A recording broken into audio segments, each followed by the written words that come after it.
Dan's having a look at my freewood.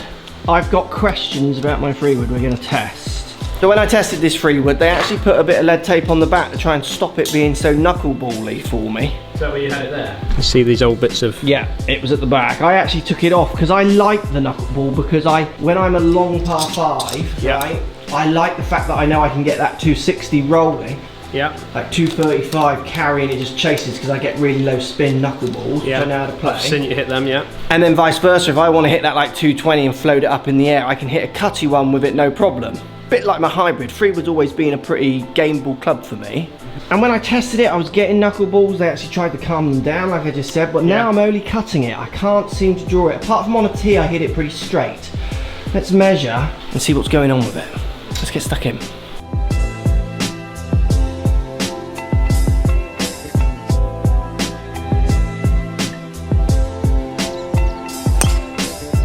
Right, so I'm going to hit from the fairway to start. Now, I've not hit it in this setting. I've now got it in C2, which is... So I'm now 0.75 upright in C2, and I'm 0.75 less loft. Before, I didn't muck around with the lie, just kept it as standard, but I did go down to 14.25 loft. I like the slightly less loft on a 3-wood, because I'm not the longest hitter. I like to try and get it out there.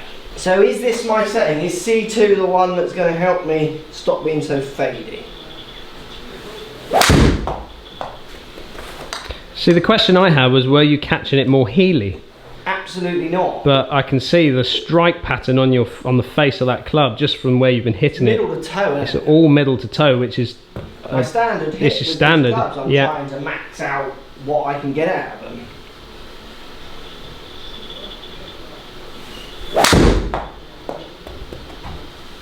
This is instantly feeling better.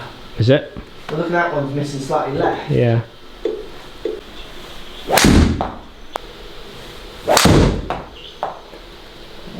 Arrow to slight fade, look. Yeah, slightly right, isn't it? Maybe more heel side strike. Let's have a look. So if you show me the ball flights on those first down, we'll look at the club data in a second. So I've got 2 cuts, 2 draws. It's very much my pattern. I'm not getting any of these shots with the old setting I was using, which is basically standard lie but same loft. Okay. So that slightly upright lie is giving me, see the difference in distance, a chance to hit the more knuckly ball one. If we look at this one, so if we go into, well there's the knuckleball, look at the spin. Spin very low. I can get, that one is going 232 in the air, and if it's hitting the right fairway, that's going 260, even 270 if I've had like crazy ones. Yeah. That's the shot I need to keep hitting, and I feel like I can do that a bit more from that setting. What's really interesting here, which we're going to have another go at, so I'm very zero normally, and they're slightly out to win, so something in that club is making me feel safer that way, which is then you take the lie back to standard, and there's a slight difference in the club face, and I basically, there's my cut, isn't it? Yeah, absolutely. Let's hit a few more. I'm going to just see what happens with that club path if I just do something. Okay. So knowing that that now feels a bit easier to draw, I'm going to play a few of these more how I would play, knowing that I can hit this shot club with that shape. Okay. So that batch was very much played just trying to hit straight down the line and see what would come out. Yeah. I don't always play that shot on the course. So for instance, if I'm going to hit a 3-wood I know that's going to cut, I'm not going to swing like that. I'm going to aim up the left, and my path will go more out to into the machine because my aim changes, and play it. If I know I'm going to turn, say 4 out of 3 shots, or 4 out of 5 shots, then I'm going to aim straight to slightly right, subject to the ones I might have hit earlier. So knowing this can come back, I'm going to now play it like this, which will tell you what I've done in a second. So that's staying pretty straight to maybe drawing in a yard.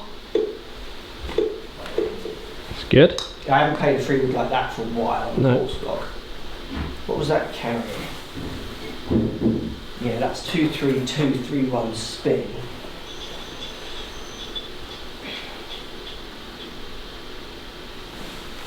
Oh, there you go, that's a low necker.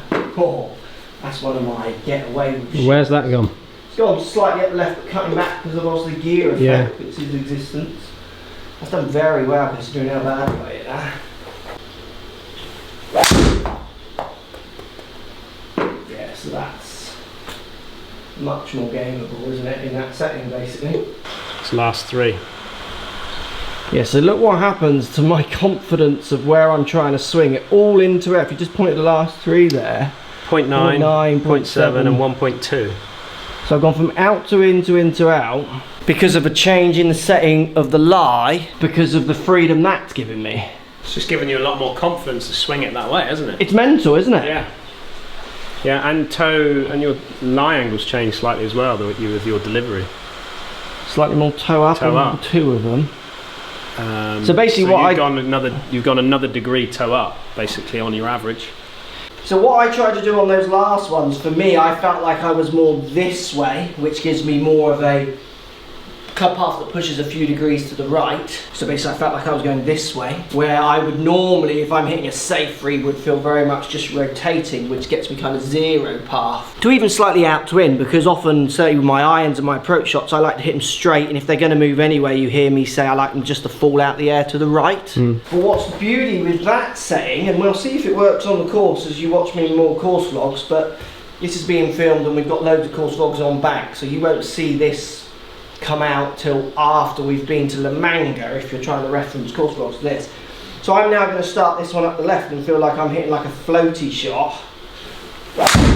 You see what I mean? I'm trying to just kind of hit more of a, my power hybrid can't reach, but I'm going to have a go with my freewood. Yeah. So that one's flying about 220, I've cut it a bit too much. Yeah, that's carried 219, so that's like a 240 yard out shot. And then if I'm 260, can't reach a par 5 kind of stuff, but I can run it on, can I do this shot? Oh yeah, that's like crazy knuckleball that. Come and look at the numbers. See the difference in the shape of that? Can you see it drawing? Yeah, absolutely. Do you not though? Come and look at the numbers quickly. So that's 238 spinning at 2.3. Yeah. Well, that's going 260. Easily, yeah. Where the one before is like a 220 landing, rolling to 230, 240. Custom fit, eh? It's got to work. But what was your question?